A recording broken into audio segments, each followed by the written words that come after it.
Prenatal death, delivered ആകുന്നതിന് മുമ്പ് തന്നെ ഫീറ്റൽ ഡെത്ത് സംഭവിക്കുന്ന അവസ്ഥയാണ് പ്രീനേറ്റൽ ഡെത്ത് എന്ന് പറയുന്നത്. പ്രീനേറ്റൽ ഡെത്തിൻ്റെ ഫീച്ചേഴ്സ്, കോസസ്, ക്ലാസിഫിക്കേഷൻ ഇതുപോലുള്ള കാര്യങ്ങളാണ് ഈ സെഷനിൽ നമ്മൾ മെയിനായിട്ട് ഡിസ്കസ് ചെയ്യാൻ പോകുന്നത്. Mortality of the foetus before death is called prenatal death. രണ്ട് കാറ്റഗറിയാണ് വരുന്നത്. There are two types of prenatal deaths: miscarriage which is the early fetal death, then stillbirth which is the late fetal death. ഓരോന്നിനെ കുറിച്ചും separate ആയിട്ട് നമുക്ക് analyse ചെയ്യാം. First, miscarriage, early pregnancy loss. വളരെ common ആണ്. ഏകദേശം 10 to 25% എക്സ്പെക്റ്റൻസി ഉണ്ട്. ആദ്യത്തെ 13 ആഴ്ചകൾക്കുള്ളിലാണ്, പ്രഗ്നൻസിയുടെ 13 ആഴ്ചകൾക്കുള്ളിലാണ് ഈ മിസ്കാരേജ് എന്ന് പറയുന്ന പ്രഗ്നൻസി ലോസ് സംഭവിക്കുന്നത്. ഇതിൻ്റെ കോസസ് നമുക്കൊന്ന് അനലൈസ് ചെയ്യാം. ഏറ്റവും ഇമ്പോർട്ടൻ്റ് ആയിട്ടുള്ള കോമൺ കോസ് എന്ന് പറയുന്നത് പോളിസിസ്റ്റിക് ഓവറി സിൻഡ്രോം ആണ്, PCOS. PCOS എന്ന് പറയുന്ന ഒരു ഹോർമോണൽ അബ്നോർമാലിറ്റിയാണ്. ക്യാരിങ് മദറിൻ്റെ ശരീരത്തിലുണ്ടാകുന്ന മെയിൽ ഹോർമോൺസിൻ്റെ ലെവൽ എന്ന് പറയുന്നത് നോർമലിനേക്കാളും വളരെ കൂടുതലായിരിക്കും. ഇത് മിസ്കാരേജിന് കാരണമാകും. ഇനി അടുത്തതാണ് hypo and hyper thyroidism. Thyroid gland നോർമലായിട്ട് ഫങ്ഷൻ ചെയ്യാതെ വരുമ്പോഴേക്കിന് ഹൈപ്പോ തൈറോയിഡിസവും ഹൈപ്പർ തൈറോയിഡിസവും ഉണ്ടാകുന്നു. തൈറോയിഡ് ഗ്ലാൻഡ് ശരീരത്തിൻ്റെ മെറ്റാബോളിക് ആക്ടിവിറ്റീസിനെ വളരെയധികം കൺട്രോൾ ചെയ്യുന്ന ഒരു ഗ്ലാൻഡാണ്. അതിൻ്റെ ഹോർമോൺസ് അങ്ങനെയാണ് വർക്ക് ചെയ്യുന്നത്. ഇപ്പോൾ നോർമൽ ലെവലിലല്ല ഈ ഹോർമോൺസ് ഉള്ളതെങ്കിൽ മെറ്റാബോളിസം അഫക്റ്റഡ് ആവും. അതുകൊണ്ട് പ്രഗ്നൻസി ലോസ് ഉണ്ടാകാനുള്ള സാധ്യത കൂടും. ഇനി അടുത്താണ് maternal diabetes, hypoglycaemia, hyper glycaemia. രണ്ട് കണ്ടീഷൻസും ആ ഫീറ്റസിന് വളരെ ഫേറ്റലായിട്ടുള്ള കണ്ടീഷൻസാണ് ഇമ്പോസ് ചെയ്യുന്നത്. അടുത്തതാണ് മെറ്റേണൽ ഏജ്. വളരെ പ്രായം കൂടിയ അവസ്ഥയിലാണ് സ്ത്രീകൾ കൺസീവ്ഡ് ആവുന്നതെങ്കിൽ മിസ്കാരേജ് ഉണ്ടാകാനുള്ള ചാൻസസ് കൂടും. പിന്നെ ഉള്ളത് മറ്റേണൽ സൈഡിൽ നിന്നുള്ള സബ്സ്റ്റൻസ് അബ്യൂസ് ആണ്, smoking, alcohol, drug abuse. Then exposure to harmful radiations and chemicals. പലതരത്തിലുള്ള ടെറാട്ടോജൻസ്, മ്യൂട്ടാജൻസ് ഇതൊക്കെ ആയിട്ട് എക്സ്പോസ്ഡ് ആകുമ്പോൾ എയർലി പ്രഗ്നൻസി ലോസ് ഉണ്ടാകാനുള്ള സാധ്യത കൂടും. അടുത്ത ഫാക്ടറാണ് ബോഡി വെയ്റ്റ്. അണ്ടർ വെയ്റ്റും ആകാൻ പാടില്ല, ഓവർ വെയ്റ്റും ആകാൻ പാടില്ല. ഒരു ഐഡിയൽ ആയിട്ടുള്ള റേഞ്ചിൽ ബോഡി വെയ്റ്റ് മെയിൻറ്റെയിൻ ചെയ്യണം. ഇതാണ് ഡെവലപ്പ് ചെയ്യുന്ന ഫീറ്റസിന് ഏറ്റവും അത്യാവശ്യം. ഇംപ്രോപ്പർ ഇംപ്ലാന്റേഷൻ അടുത്ത മേജർ ആയിട്ടുള്ളൊരു കോസാണ്. പ്രോപ്പറായിട്ട് ബ്ലാസ്റ്റോസിസ്റ്റ് വന്ന് യൂട്രൈൻ വോളിൽ അറ്റാച്ച് ചെയ്യാതെ വരുന്നു. ആ ഇംപ്ലാന്റേഷൻ, ആ ഇൻ്റർഡിജിറ്റേഷൻ കൊറിയോണിക് വില്ലയും യൂട്രൈൻ വോളും തമ്മിൽ ഉണ്ടാക്കുന്ന ആ ഇൻ്റർഡിജിറ്റേഷൻ എന്ന് പറയുന്നത് പ്രോപ്പർ അല്ലെങ്കിൽ പ്രഗ്നൻസി ലോസ് എയർലി സ്റ്റേജിൽ ഉണ്ടാകാനുള്ള സാധ്യത കൂടും. പിന്നെയുള്ളത് പ്രീവിയസ് മിസ്കാരേജ് ഉള്ള ഹിസ്റ്ററി. അതായത് നേരത്തെ മിസ്കാരേജ് ഉള്ള ഇൻഡിവിജ്വൽസ് ആണെങ്കിൽ അവരിൽ അടുത്ത മിസ്കാരേജ് ഉണ്ടാകാനുള്ള സാധ്യതയും കൂടുതലായിട്ടാണ് കണ്ടുവരുന്നത്. അങ്ങനെ ഒരു മെഡിക്കൽ ഹിസ്റ്ററിയും ഒരു കോസറ്റീവ് ഫാക്ടറായിട്ട് പറയുന്നുണ്ട്. ഇനി അടുത്തതാണ് സെക്ഷുവലി ട്രാൻസ്മിറ്റഡ് ഡിസീസസ് ഒക്കെ ഉണ്ടെങ്കിൽ അത് മിസ്കാരേജിന് കാരണമാകും. Then auto immune disorders. നമ്മുടെ സ്വന്തം ഇമ്മ്യൂൺ സിസ്റ്റം പലതരത്തിലുള്ള ഇമ്മ്യൂൺ സെൽസിനെ, ഏജൻസിനെ ഉണ്ടാക്കി ശരീരത്തിലെ ടിഷ്യൂസിനെയും ഓർഗൻസിനെയും നശിപ്പിക്കുന്ന അവസ്ഥ. ഇതിനെയാണ് ഓട്ടോ ഇമ്മ്യൂൺ ഡിസോർഡേഴ്സ് എന്ന് പറയുന്നത്. അപ്പോൾ പലതരത്തിലുള്ള ഓട്ടോ ഇമ്മ്യൂൺ ഡിസോർഡേഴ്സ് ഉണ്ടായി ആ ഫീറ്റസ് ഏർലി സ്റ്റേജിൽ ലോസ് ആയി പോകാനുള്ള സാധ്യത ഉണ്ട്. ഏറ്റവും ഇമ്പോർട്ടൻ്റ് ആയിട്ടുള്ള മിസ്കാരേജിൻ്റെ കോസ് എന്ന് പറയുന്നത് യൂട്രൈൻ പ്രോബ്ലംസ് ആണ്. സെപ്പറേറ്റ് ആയിട്ട് യൂട്രൈൻ പ്രോബ്ലംസിനെ കുറിച്ച് മനസ്സിലാക്കിയെടുക്കേണ്ടത് അത്യാവശ്യമാണ്. അപ്പം മേജറായിട്ട് വരുന്ന യൂട്രൈൻ പ്രോബ്ലംസ് എന്തൊക്കെയാണെന്ന് നോക്കാം. Septate uterus, Asherman syndrome, growth in uterus, then cervical insufficiency. ആദ്യത്തെ കാറ്റഗറി ആണ് സെപ്റ്റേറ്റ് യൂട്രസ്. അതായത് ഇവിടെ കാണിച്ചിരിക്കുന്ന ചിത്രത്തിനകത്ത് വലത്ത് സൈഡിലുള്ളതാണ് നോർമൽ യൂട്രസ്. നോർമൽ യൂട്രസിനൊരു വോളിയം ഉണ്ട്, ഒരു സ്പേസ് ഉണ്ട്. ആ സ്പേസ് സെപ്റ്റേറ്റ് യൂട്രസ്, അതായത് ഇവിടെ ഒരു സെപ്റ്റം ക്രിയേറ്റ് ചെയ്യുന്നത് കൊണ്ട് ആ സ്പേസ് നഷ്ടപ്പെടുന്നു. ഇപ്പോൾ ഡെവലപ്പ് ചെയ്യുന്ന ഫീറ്റസിന് ഡെവലപ്പ് ചെയ്യാൻ ഇവിടെ ഏരിയ ഇല്ല. അപ്പോൾ അത് എയർലി പ്രഗ്നൻസി ലോസിന് കാരണമാകുന്നു. ഇനി അടുത്താണ് അഷർമാൻ സിൻഡ്രം എന്ന് പറയുന്ന ഒരു അബ്നോർമാലിറ്റി. യൂട്രസിനകത്ത് സ്കാർ ടിഷ്യൂസ് ഡെവലപ്പ് ചെയ്യുകയാണ്. ഈ സ്കാർ ടിഷ്യൂസ് പിന്നീട് പരസ്പരം സ്റ്റിക്ക് ഓൺ ചെയ്യുന്നത് കൊണ്ട്, പരസ്പരം ഗ്ലൂ ചെയ്തതുപോലെ എക്സിസ്റ്റ് ചെയ്യുന്നത് കൊണ്ട് ഓവറോൾ യൂട്രസിൻ്റെ വോളിയം സ്പേസ് കുറയുന്നു. ഡെവലപ്പ് ചെയ്യുന്ന ഫീറ്റസിന് പ്രോപ്പറായിട്ട് ഏരിയ കിട്ടാതെ വരുന്നു. അതിൻ്റെ ഫലമായിട്ട് മിസ്കാരേജ് ഉണ്ടാകുന്നു. അതാണ് അഷർമാൻ സിൻഡ്രോം. ഇനി ഗ്രോത്ത് ഇൻ യൂട്രസ്, അതായത് പലതരത്തിലുള്ള സിസ്റ്റ്, നോൺ മാലിഗ്നൻ്റ് ആയിട്ടുള്ള ട്യൂമേഴ്സ് യൂട്രസിനകത്ത് ഡെവലപ്പ് ചെയ്യുന്നു. ഇതൊക്കെ മിസ്കാരേജിന് കാരണമാകും. ഇനി അടുത്ത കണ്ടീഷനാണ് സെർവിക്കൽ ഇൻസഫിഷ്യൻസി എന്ന് പറയുന്ന അബ്നോർമാലിറ്റി. ഇംപ്ലാന്റേഷൻ പ്രോപ്പറായിട്ട് നടന്ന് ഫീറ്റസ് ഏർലി സ്റ്റേജിൽ ഈ യൂട്രസിൽ ഡെവലപ്പ് ചെയ്തുകൊണ്ടിരിക്കുമ്പോൾ അത് ഗ്രാവിറ്റേഷണൽ പുള്ള് കൊണ്ട് താഴേക്ക് പോകാതിരിക്കാൻ സഹായിക്കുന്നത് മ്യൂക്കസ് പ്ലഗ് സെർവിക്സ് റീജിയനെ ക്ലോസ് ചെയ്യുന്നത് കൊണ്ടാണ്. അപ്പോൾ പ്രോപ്പറായിട്ട് നോർമലായിട്ട് ഇംപ്ലാന്റേഷൻ ഒക്കെ നടന്ന് നോർമലായിട്ട് യൂട്രസ് വർക്ക് ചെയ്ത് യൂട്രസിന് പ്രശ്നമൊന്നും ഇല്ലാത്ത ഇൻഡിവിജ്വൽസിനാണെങ്കിൽ ഈ ഏർലി സ്റ്റേജിൽ തന്നെ ജസ്റ്റ് ഇംപ്ലാന്റേഷൻ നടക്കുമ്പോൾ തന്നെ മ്യൂക്കസ് പ്ലഗ് വന്ന് സെർവിക്കൽ റീജിയനെ ക്ലോസ് ചെയ്യും. ഇനി വേറൊരു കണ്ടീഷനുണ്ട്, ഇൻകോമ്പിറ്റൻറ്റ് സെർവിക്സ് എന്ന് പറയുന്ന കണ്ടീഷൻ. അതായത് ഓപ്പൺ സെർവിക്സ് ആണ്. അതായത് ഇവിടെ ഇംപ്ലാന്റേഷൻ നടന്ന് ഫീറ്റസ് ഡെവലപ്പ് ചെയ്തുകൊണ്ടിരിക്കുകയാണ്, പക്ഷേ സെർവിക്സ് ഓപ്പൺ ആയിട്ട് തന്നെ എക്സിസ്റ്റ് ചെയ്തിരിക്കുകയാണ്. അതായത് അവിടെ എന്തില്ല, മ്യൂക്കസ് പ്ലഗ് ഇല്ല. അപ്പോൾ ഡെവലപ്പ് ചെയ്യുന്ന ഫീറ്റസ് ഭാരം കൂടുന്നതിനനുസരിച്ചിട്ട് ഡെവലപ്മെൻറ്റിലെ ലേറ്റർ സ്റ്റേജസിൽ താഴേക്ക് പോകാനുള്ള ചാൻസ് കൂടും. അതായത് മിസ്കാരേജ് ഉണ്ടാകും.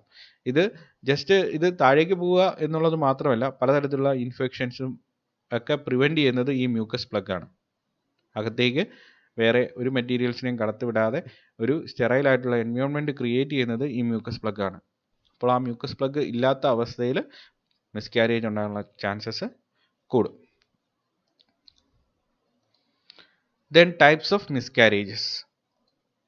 ത്രട്ടൻഡ് മിസ്കാരേജ്, അതാണ് ആദ്യത്തെ കാറ്റഗറി. ആ പേര് പറയുന്ന പോലെ തന്നെ ബോഡി ഈ മിസ്കാരേജ് ഉണ്ടാകുന്നതിൻ്റെ സിംറ്റംസ് ഒക്കെ ഏർലി സ്റ്റേജസിൽ തന്നെ കാണിക്കും. അപ്പോൾ വജൈനൽ ബ്ലീഡിംഗ് ഒക്കെ ഉണ്ടായിരിക്കും. അതുപോലെ തന്നെ ലോവർ അബ്ഡോമിനൽ പെയിന് ഇതിൻ്റെ മെയിനായിട്ടുള്ള ഒരു ഫീച്ചറാണ്. അപ്പോൾ കുറേ ദിവസങ്ങളോളം അല്ലെങ്കിൽ ആഴ്ചകളോളം ഈ സിംറ്റംസ് ഉണ്ടായിരിക്കും. സെർവിക്സ് എന്ന് പറയുന്നത് ക്ലോസ്ഡ് ആയിട്ട് തന്നെയാണ് എക്സിസ്റ്റ് ചെയ്യുന്നത് ത്രട്ടൻഡ് മിസ്കാരേജിൽ. ദെൻ ഇനവൈറ്റബിൾ മിസ്കാരേജ് എന്ന് പറയുന്ന ഒരു കാറ്റഗറി ഉണ്ട്. Inevitable miscarriage can come after a threatened miscarriage or without warning. അപ്പോൾ ഇത് ഒരു ത്രട്ടൻഡ് മിസ്കാരേജിന് ശേഷം വരാം, അല്ലെങ്കിൽ അബ്രപ്റ്റ് ആയിട്ട് തന്നെ ഈ മിസ്കാരേജ് അതിൻ്റെ സിംറ്റംസ് കാണിക്കാം. വജൈനൽ ബ്ലീഡിങ് വളരെ കൂടുതലായിരിക്കും. ലോവർ സ്റ്റൊമക്കിലുള്ള പെയിൻ എന്ന് പറയുന്നതും വളരെ കൂടുതലായിരിക്കും. During the miscarriage, the cervix opens and the developing fetus will come away in the bleeding. അപ്പോൾ ആദ്യത്തെ കേസിൽ ത്രട്ടൻഡ് മിസ്കാരേജിനകത്ത് സെർവിക്സ് ക്ലോസ്ഡ് ആയിട്ട് തന്നെ എക്സിസ്റ്റ് ചെയ്യുമായിരുന്നു. പക്ഷേ ഇവിടെ അങ്ങനെയല്ല, സെർവിക്സ് ഓപ്പൺ ആവും, ഡെവലപ്പ് ചെയ്യുന്ന ഫീറ്റസ് ബ്ലീഡിങ്ങിലൂടെ പുറത്തേക്ക് വരും. ഇനി അടുത്താണ് complete miscarriage. All the pregnancy tissue will be expelled out from the uterus. അപ്പോൾ ഇങ്ങനെയുള്ള മിസ്കാരേജിൽ ഡെവലപ്പ് ചെയ്യുന്ന ഫീറ്റസിൻ്റെ എല്ലാ സ്ട്രക്ചേഴ്സും യൂട്രസിൽ നിന്ന് പുറത്തേക്ക് തള്ളപ്പെടും. Vaginal bleeding may continue for several days. Cramping pain, much like labor or strong period pain, is common. This is the uterus contracting to empty. അതായത് uterus അതിൻ്റെ contents എല്ലാം പുറത്തേക്ക് തള്ളാൻ വേണ്ടിയിട്ട് ശ്രമിക്കുമ്പോഴേക്കിന് ഫിസിക്കലായിട്ടുള്ള പെയിന് ലേബറുമായിട്ട് അസോസിയേറ്റ് ചെയ്ത പെയിനുമായി റിസംബിൾ ചെയ്യും. അതായത് പ്രസവ സമയത്ത് ഉണ്ടാകുന്ന ആ വേദനയ്ക്ക് കറസ്പോണ്ടിങ് ആയിട്ടുള്ളൊരു വേദനയാണ് കംപ്ലീറ്റ് മിസ്കാരേജിൽ ഉണ്ടാകുന്നത്. അല്ലെങ്കിൽ സ്ട്രോങ് ആയിട്ട് മെൻസ്ട്രൽ പീരീഡ്സിൽ ഉണ്ടാകുന്ന പെയിന് പോലെ കംപ്ലീറ്റ് മിസ്കാരേജിൻ്റെ പെയിന് റിസംബിൾ ചെയ്യും. ഇനി അടുത്താണ് ഇൻകംപ്ലീറ്റ് മിസ്കാരേജ്. പേര് പറയുന്ന പോലെ തന്നെ ഇതിനകത്ത് ഡെവലപ്പ് ചെയ്യുന്ന ഫീറ്റസിൻ്റെ എല്ലാ സ്ട്രക്ചേഴ്സും പുറത്തേക്ക് വരത്തില്ല. Some pregnancy tissue will remain in the uterus. Vaginal bleeding and lower abdominal cramping may continue as the uterus continues trying to empty itself. അപ്പോൾ വജൈനൽ ബ്ലീഡിങ്ങും അബ്ഡോമിനൽ പെയിനും ഒക്കെ കണ്ടിന്യൂ ചെയ്തുകൊണ്ടിരിക്കും. അതായത് എന്തുകൊണ്ടാണ്? യൂട്രസ് അതിനകത്തുള്ള കണ്ടൻസിനെ എംപ്റ്റി ചെയ്യാൻ ശ്രമിച്ചുകൊണ്ടിരിക്കുകയാണ്. ഇനി അടുത്താണ് missed miscarriage. Sometimes the baby has died but stayed in the uterus. This is known as missed miscarriage. അതായത് ഫീറ്റസ് യൂട്രസിനകത്ത് വെച്ചും ഡെഡായി പോയി, പക്ഷേ അത് അവിടെ തന്നെ ഇരിക്കുകയാണ്. ഇതിനെയാണ് മിസ്ഡ് മിസ്കാരേജ് എന്ന് പറയുന്നത്. ഇതിന് കറസ്പോണ്ടിങ് ആയിട്ടുള്ള സിംറ്റംസ് ഒന്നും ഉണ്ടാവത്തില്ല. ഈ സമയത്ത് ചിലപ്പോൾ ഒരു ബ്രൗണിഷ് ഡിസ്ചാർജ് ഉണ്ടാകാം. ഇനി അടുത്താണ് റിക്കറൻറ്റ് മിസ്കാരേജ് എന്ന് പറയുന്ന condition. A small number of women have repeated miscarriages. ചിലർക്ക് ഈ മിസ്കാരേജിൻ്റെ ഹിസ്റ്ററീസ് ഉണ്ടായിരിക്കും. അതായത് ഫ്രീക്വൻ്റ് ആയിട്ട് ഈ പ്രോസസ്സ് നടന്നുകൊണ്ടിരിക്കുക. കൺസീവ്ഡ് ആവും, മിസ്കാരേജ് ഉണ്ടാവും, കൺസീവ്ഡ് ആവും, മിസ്കാരേജ് ഉണ്ടാവും. അങ്ങനെ സൈക്ലിക്കായിട്ട് നടന്ന് വരുന്ന മിസ്കാരേജ് ടൈപ്പാണ് റിക്കറൻറ്റ് മിസ്കാരേജ് എന്ന് പറയുന്നത്. ഇതിൻ്റെ treatment focuses on prevent haemorrhage and infection. അതായത് ട്രീറ്റ്മെൻറ്റിൻ്റെ മേജറായിട്ടുള്ള ഒരു ഗോൾ എന്ന് പറയുന്നത് ബ്ലീഡിങ് ഉണ്ടാകുന്നതിനെ തടയുക എന്നുള്ളതാണ്. ബ്ലീഡിങ് ഉണ്ടായി ഹെവി ബ്ലഡ് ലോസ് ഉണ്ടായിക്കഴിഞ്ഞാൽ അത് ഹെമറേജ് പിന്നെ ബാക്കിയുള്ള കോംപ്ലിക്കേഷൻസ് ഒക്കെ ഉണ്ടാക്കും. അപ്പോൾ അതിനെ പ്രിവെൻറ്റ് ചെയ്യുക എന്നുള്ളതാണ് മേജറായിട്ടുള്ള ട്രീറ്റ്മെൻറ്റിൻ്റെ ഗോൾ എന്ന് പറയുന്നത്. പിന്നെ ഫർദർ ആയിട്ടുള്ള ഇൻഫെക്ഷൻസും ഉണ്ടാകാനുള്ള സാധ്യത കൂടുതലാണ്. ഏർലി മിസ്കാരേജിൽ ബോഡി എല്ലാ ഫീറ്റൽ ടിഷ്യൂവിനെയും തന്നെത്താൻ റിമൂവ് ചെയ്യും. അപ്പോൾ ആ സമയത്തൊന്നും ട്രീറ്റ്മെൻ്റ് ഒന്നും ആവശ്യമില്ല. പക്ഷേ കുറച്ചുകൂടെ ലേറ്റസ്റ്റ് സ്റ്റേജിലേക്ക് വരുമ്പോഴേക്കിനാണ് ഈ ഫീറ്റൽ ടിഷ്യൂ എന്ന് പറയുന്നത് കംപ്ലീറ്റ് ആയിട്ട് എക്സ്പെൽഡ് ഔട്ട് ചെയ്യത്തില്ല. അത് യൂട്രസിനകത്ത് തന്നെ എക്സിസ്റ്റ് ചെയ്യും. അപ്പോൾ ക്യൂറട്ടേജ്, ഡയലേഷൻ ആൻഡ് ക്യൂറട്ടേജ് എന്ന് പറയുന്ന CND എന്ന് പറയുന്ന പ്രൊസീജിയർ ചെയ്യണം. അതായത് സെർവിക്സ് റീജിയനെ ഡയലേറ്റ് ചെയ്തിട്ട് ഒരു സ്ക്രാപ്പർ പോലെയുള്ള മെറ്റീരിയൽ, ഒരു ഡിവൈസ് അകത്തേക്ക് കടത്തി വിട്ടിട്ട് ഈ ഫീറ്റൽ ടിഷ്യൂവിനെ സ്ക്രാപ്പ് ഓഫ് ചെയ്യണം. CND പ്രൊസീജിയർ ചെയ്യണം. ഇനി ഫൈനലി എന്തുകൊണ്ടാണ് ഈ മിസ്കാരേജ് സംഭവിച്ചത് എന്നതിനെക്കുറിച്ച് അനലൈസ് ചെയ്യാൻ വേണ്ടിയിട്ട് പലതരത്തിലുള്ള ക്ലിനിക്കൽ ടെസ്റ്റ്സ് ക്യാരി ഔട്ട് ചെയ്യണം. ഇതൊക്കെയാണ് ട്രീറ്റ്മെൻറ്റ് പ്രൊസീജിയേഴ്സ് എന്ന് പറയുന്നത്. ഇനി അടുത്ത കാറ്റഗറിയാണ് സ്റ്റിൽ ബർത്ത് എന്ന് പറയുന്നത്. ഇത് നേരത്തെ തന്നെ പറഞ്ഞു, ലേറ്റ് സ്റ്റേജിലുള്ള ഫീറ്റൽ ഡെത്ത് ആണ് സ്റ്റിൽ ബർത്ത് എന്ന് പറയുന്നത്. Death or loss of baby before or during delivery. അതായത് ജസ്റ്റ് ഡെലിവറിക്ക് മുമ്പ് അല്ലെങ്കിൽ ഡെലിവറിയുടെ സമയത്ത് കുട്ടി മരിക്കുന്ന അവസ്ഥ, അത് സ്റ്റിൽ ബർത്ത് ആയിട്ട് നമുക്ക് കൺസിഡർ ചെയ്യാം. Death at or after 20 to 28 weeks of pregnancy. അപ്പോൾ ഇതിൻ്റെ ഒരു ടൈം പീരീഡ് എന്ന് പറയുന്നത് 20 തൊട്ട് 28 വീക്ക് വരെ. അത്രയും ലേറ്റ് സ്റ്റേജുകളിൽ ഫീറ്റൽ ഡെത്ത് സംഭവിക്കുകയാണെങ്കിൽ അത് സ്റ്റിൽ ബർത്ത് എന്ന് പറയുന്ന കാറ്റഗറിയാണ്, not miscarriage.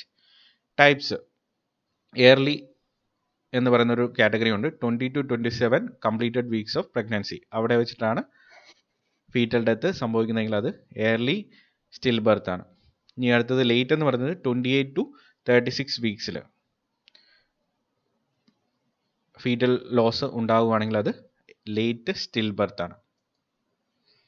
Then term still birth എന്ന് പറഞ്ഞൊരു കാറ്റഗറി ഉണ്ട്.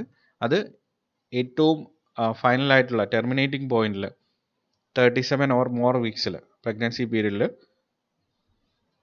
ഫീറ്റൽ ലോസ് ഉണ്ടാവുകയാണെങ്കിൽ അത് ടേം സ്റ്റിൽ ബർത്ത് ആണ്. ഇനി നമുക്ക് ഇതിൻ്റെ കോസസ് ഒന്നും അനലൈസ് ചെയ്യാം. Problems with placenta and അംബലിക്കൽ code. അതായത് പ്ലാസൻ്റ ഇൻസഫിഷ്യൻ്റ് ആണ്, നോർമലായിട്ട് ഡെവലപ്പ് ചെയ്തിട്ടില്ല. അതുപോലെ തന്നെ അംബലിക്കൽ കോഡിനകത്ത് പ്രോബ്ലംസ് ഉണ്ട്. അംബലിക്കൽ കോഡിൻ്റെ ലെങ്ത് പ്രശ്നമുണ്ട്, അതുപോലെ തന്നെ അതിന് ട്വിസ്റ്റിംഗ് ഉണ്ട്. ഇതുപോലുള്ള പ്രശ്നങ്ങളൊക്കെ വരുമ്പോൾ കൺസ്ട്രിക്ഷൻസ് ഉണ്ട്. ഇതെല്ലാം സ്റ്റിൽ ബർത്തിന് കാരണമാകും. പിന്നെ മദറിൻ്റെ മെഡിക്കൽ കണ്ടീഷൻസ് ആണ്. അപ്പോൾ അത് ഏതൊക്കെയാണെന്ന് നോക്കാം. High B P, then high B പിയുടെ ഒരു കണ്ടീഷനാണ് പ്രീക്ലാംസിയ എന്ന് പറയുന്നത്. കണ്ടിന്യൂസ് ആയിട്ട് ഹൈപ്പർ ടെൻഷൻ മദറിൽ ക്യാരിയിങ് സമയത്ത് ഉണ്ടാകുന്ന ആ ക്ലിനിക്കൽ കണ്ടീഷന് പറയുന്ന പേരാണ് പ്രീക്ലാംസിയ. ഈ പ്രീക്ലാംസിയയുടെ പ്രത്യേകത, കണ്ടിന്യൂസ് ആയിട്ട് ബി പി കൂടുതലായതുകൊണ്ട് പലതരത്തിലുള്ള ഓർഗൻസും അഫക്റ്റഡ് ആകും. അപ്പോൾ സ്റ്റിൽ ബർത്ത് ഉണ്ടാകാനുള്ള ചാൻസസ് കൂടും. പിന്നെയുള്ളത് മറ്റൊന്ന് ഡയബറ്റീസ് ആണ്, ഹൈപ്പോഗ്ലൈസീമിയ. ഇനി അടുത്തത് ലൂപ്പസ് എന്ന് പറയുന്ന ഒരു ഡിസീസാണ്. ഒരു ഓട്ടോ ഇമ്മ്യൂൺ ഡിസോർഡർ ആണ് ലൂപ്പസ് എന്ന് പറയുന്നത്. ഇമ്മ്യൂൺ സിസ്റ്റം ഹൈപ്പർ ആക്റ്റീവ് ആകും, നോർമൽ ടിഷ്യൂസിനെ അഫക്റ്റ് ചെയ്യും. അപ്പോൾ അങ്ങനെ ഡെവലപ്പ് ചെയ്യുന്ന ഫീറ്റസും അഫക്റ്റഡ് ആകാനുള്ള സാധ്യത ഉണ്ട്. പിന്നെയുള്ളത് കാർഡിയാക് ആൻഡ് തൈറോയിഡ് ഡിസീസസ്, നേരത്തെ പറഞ്ഞ പോലെ. പിന്നെയുള്ളത് ഇൻഫെക്ഷൻസ് ആണ്, പലതരത്തിലുള്ള ബാക്ടീരിയൽ, വൈറൽ, ഫംഗൽ ഇൻഫെക്ഷൻസ്. പിന്നെയുള്ളത് smoking, alcohol and drug abuse. അത് അതൊരു മേജർ കോസായിട്ട് വരുന്നുണ്ട്. അപ്പോൾ ഈ ക്യാരിങ്ങിൻ്റെ സമയത്ത് ഇതുപോലുള്ള സാധനങ്ങളൊന്നും ഉപയോഗിക്കരുത്. പിന്നെ പലതരത്തിലുള്ള ബർത്ത് ഡിഫക്ട്സും സ്റ്റിൽ ബർത്ത് ഉണ്ടാകാനുള്ള കാരണം ആകും. ഡെവലപ്മെൻ്റൽ ജീൻസിൻ്റെ ആക്ഷനിലൊക്കെ എന്തെങ്കിലും അബ്നോർമാലിറ്റീസ് ഒക്കെ ഉണ്ടെങ്കിലും അത് സ്റ്റിൽ ബർത്തിൽ കലാശിക്കാൻ കാരണമാകും. അംബലിക്കൽ കോഡ് പ്രോബ്ലംസ് നമുക്കൊന്ന് അനലൈസ് ചെയ്യാം. മേജറായിട്ടുള്ള ഇഷ്യൂസ് ആണ് അംബലിക്കൽ കോഡ് പ്രോബ്ലംസ് ഒക്കെ. Prolapsed umbilical cord. The umbilical cord drops or collapses through the open cervix into the vagina ahead of the baby. The cord can then become trapped against the baby's body during delivery. അതായത് ഡെലിവറിയുടെ സമയത്ത് head first എന്ന് പറയുന്ന കണ്ടീഷനിലാണ് വരേണ്ടത്. Head ആദ്യമേ പുറത്തേക്ക് സെർവിക്സിലൂടെ, യൂട്രസിൽ നിന്ന് സെർവിക്സിലൂടെ വജേന വഴി പുറത്തേക്ക് വരണം. ഒരിക്കലും അംബലിക്കൽ കോഡോ പ്ലാസൻ്റയുടെ സ്ട്രക്ചേഴ്സോ ആദ്യമേ വരരുത്. പ്രൊലാപ്സ്ഡ് അംബലിക്കൽ കോഡ് എന്ന് പറയുന്നത് കണ്ടീഷൻ ഇതാണ്. അതായത് ഇവിടെ നോക്കുകയാണെങ്കിൽ നിങ്ങൾക്ക് കാണാൻ സാധിക്കും, അംബലിക്കൽ കോഡാണ് ആദ്യമേ പുറത്തേക്ക് വരുന്നത്. അംബലിക്കൽ കോഡ് സ്റ്റിൽ അറ്റാച്ച്ഡ് ആണ്. അപ്പോൾ ഈ സമയത്ത് ഈ അംബലിക്കൽ കോഡ് ആദ്യമേ പുറത്തേക്ക് വരുമ്പോഴേക്കിന് പിന്നീട് വരുന്ന ബേബിയുടെ റിമൈനിങ് പോർഷൻസുമായിട്ട് എൻറ്റാങ്കിൾമെൻറ്റ് ഉണ്ടാകാനുള്ള സാധ്യതയുണ്ട്. അപ്പോൾ ഈ അംബലിക്കൽ കോഡിനകത്ത് ബേബിക്ക് ഈ ഫീറ്റസിന് വേണ്ടിയിട്ടുള്ള എല്ലാ ന്യൂട്രിയൻസിനെയും പ്രൊവൈഡ് ചെയ്യുന്ന മേജറായിട്ടുള്ള ബ്ലഡ് വെസൽസ് ആണുള്ളത്. ആ ബ്ലഡ് വെസൽസിന് കൺസ്ട്രിക്ഷൻസ് ഉണ്ടാവും, അത് ചുരുങ്ങും. അപ്പോൾ ബ്ലഡ് ഫ്ലോ കുറഞ്ഞിട്ട് ഫീറ്റൽ ഡെത്ത് ഉണ്ടാകാനുള്ള സാധ്യത കൂടും. ഇനി അടുത്താണ് മോണോ അമ്നിയോട്ടിക് ട്വിൻസിൻ്റെ കേസ്. അവയുടെ പ്രത്യേകത, they share the same amniotic sac and placenta. അപ്പോൾ ഇവിടെ കോഡ്സ്, അവയുടെ അംബലിക്കൽ കോഡ്സ് എൻറ്റാങ്കിൾ ചെയ്യാനുള്ള സാധ്യത കൂടും. അതായത് ഇവിടെ മോണോ അമ്നിയോട്ടിക് ട്വിൻസിൻ്റെ ഒരു അറേഞ്ച്മെൻ്റ് ആണ് നിങ്ങളിവിടെ കാണുന്നത്. അപ്പോൾ ഇവിടെ കോമൺ ആയിട്ട് ഒരു കോറിയോണും ഒരു അമ്നിയോട്ടിക് സാക്കുമാണ് ഉള്ളത്. അപ്പോൾ ഇവരുടെ പ്ലാസൻ്റ എന്ന് പറയുന്നത് സെയിം പ്ലാസൻ്റയാണ്, പക്ഷേ രണ്ട് അംബലിക്കൽ കോഡ്സ് ഉണ്ട്. ഇവരുടെ മൂവ്മെൻറ്റ് കൊണ്ട്, ഫീറ്റസിൻ്റെ മൂവ്മെൻറ്റ് കൊണ്ട് അംബലിക്കൽ കോഡ്സിൽ എൻറ്റാങ്കിൾമെൻറ്റ് ഉണ്ടാകാനുള്ള, ചുറ്റിപ്പിണയാനുള്ള സാധ്യത കൂടും. അപ്പോൾ അവിടെ കൺസ്ട്രിക്ഷൻസ് വരും, പ്രോപ്പറായിട്ടുള്ള ബ്ലഡ് സപ്ലൈ ഫീറ്റസിന് കിട്ടാതെ വരും, അത് ഡെത്തിന് കാരണമാകും. ഇനി അടുത്താണ് അംബലിക്കൽ കോഡ് ലെങ്ത് ആൻഡ് എൻറ്റാങ്കിൾമെൻറ്റ്. ഈ അംബലിക്കൽ കോഡിന് ഐഡിയൽ ആയിട്ടുള്ള ഒരു ലെങ്ത് ഉണ്ട്. 30 സെൻറ്റിമീറ്ററിനേക്കാളും താഴെയാണെങ്കിൽ അത് ഷോർട്ടായിട്ടുള്ള അംബലിക്കൽ കോഡായിട്ടാണ് കൺസിഡർ ചെയ്യുന്നത്. 72 സെൻറ്റിമീറ്ററിനേക്കാളും കൂടുതലാണെങ്കിൽ അത് ലെങ്ത് കൂടുതലുള്ള അംബലിക്കൽ കോഡായിട്ടാണ് കൺസിഡർ ചെയ്യുന്നത്. അപ്പം 30 to 72 സെൻറ്റിമീറ്റർ, ഇതിൻ്റെ ഇടയ്ക്കുള്ള ഒരു റേഞ്ചാണ് ഐഡിയൽ ആയിട്ടുള്ള അംബലിക്കൽ കോഡിൻ്റെ ലെങ്ത് എന്ന് പറയുന്നത്. കുറഞ്ഞാലും പ്രശ്നമാണ്, കൂടിയാലും പ്രശ്നമാണ്. കുറഞ്ഞാൽ ഫീറ്റസിൻ്റെ മൂവ്മെൻറ്റ് യൂട്രസിനകത്ത് വളരെയധികം റെസ്ട്രിക്റ്റഡ് ആവും, അത് വേറെ കോംപ്ലിക്കേഷൻസ് ഉണ്ടാക്കും, അതായത് ഈ അംബലിക്കൽ കോഡ് കൺസ്ട്രിക്റ്റഡ് ആകാനുള്ള കാരണമാകും. കൂടിയാലുള്ള പ്രശ്നം ന്യൂച്വൽ കോഡ് കണ്ടീഷൻ എന്ന് പറയുന്ന ഒരു കണ്ടീഷൻ വരും. അതായത് കുട്ടി തന്നെ, ഡെവലപ്പ് ചെയ്യുന്ന കുട്ടി തന്നെ ഇതിനെ കയറി പിടിക്കാനുള്ള ചാൻസസ് ഉണ്ട്. മൂവ്മെൻറ്റിൻ്റെ സമയത്ത് ഇത് കയറി പിടിക്കാൻ കൂടുതൽ നീളമുള്ളത് കൊണ്ട്. അതുപോലെ തന്നെ തലയ്ക്ക് ചുറ്റും നെക്ക് റീജിയനിൽ ഇങ്ങനെ റാപ്ഡായി പോകാനുള്ള സാധ്യതയുണ്ട്. ഏത് കേസിലാണെന്ന് പറഞ്ഞാലും ഈ അംബലിക്കൽ കോഡ് കൺസ്ട്രിക്റ്റഡ് ആകും. ഇവിടെ കൺസ്ട്രിക്ഷൻ്റെ ഫലമായിട്ട് ബ്ലഡ് ഫ്ലോ എങ്ങനെ അഫക്റ്റഡ് ആകും എന്ന് കാണിച്ചിട്ടുണ്ട്. നോക്കിയാൽ ഇതാണ് അതിൻ്റെ നോർമലായിട്ടുള്ള ഡയമീറ്റർ എന്ന് പറയുന്നത്. ഇങ്ങനെ ചുറ്റി പിണയുമ്പോൾ, എൻറ്റാങ്കിൾമെൻറ്റ് നടക്കുമ്പോഴേക്കിന് ബ്ലഡ് ഫ്ലോ അഫക്റ്റഡ് ആകും, അതൊരു പ്രശ്നമാണ്. ഇതാണ് ന്യൂച്വൽ കോഡ് കണ്ടീഷൻ എന്ന് പറയുന്നത്. ഇനി അടുത്താണ് ടോർഷൻ ഓഫ് ദ കോഡ്. അതായത് ഇത് ട്വിസ്റ്റഡ് ആകുക, അതായത് ലെങ്തി ആയിട്ടുള്ള ലെങ്ത് കൂടുതലായിട്ടുള്ള അംബലിക്കൽ കോഡ് ആയതുകൊണ്ട് ഡെവലപ്പ് ചെയ്യുന്ന ഫീറ്റസിൻ്റെ മൂവ്മെൻറ്റിനനുസരിച്ചിട്ട് ഈ അമ്പലിക്കൽ കോഡ് ട്വിസ്റ്റഡ് ആകുന്നു. ഇതും കൺസ്ട്രിക്ഷൻസ് ഉണ്ടാക്കും. പ്രോപ്പറായിട്ട് ഫീറ്റസിന് ഓക്സിജനും ന്യൂട്രിയൻസും ഒന്നും ലഭിക്കില്ല, ഡെത്തിന് കാരണമാകും. അപ്പോൾ പ്രീനേറ്റൽ ഡെത്തിനെ നമുക്ക് രണ്ടായിട്ട് ഡിവൈഡ് ചെയ്യാം, മിസ്കാരിയേജ് ആൻഡ് സ്റ്റിൽ ബർത്ത്. രണ്ടിനെയും കുറിച്ചിട്ട് ഡീറ്റെയിൽഡ് അക്കൗണ്ടാണ് നമ്മൾ ഈ സെഷനിൽ ഡിസ്കസ് ചെയ്തത്.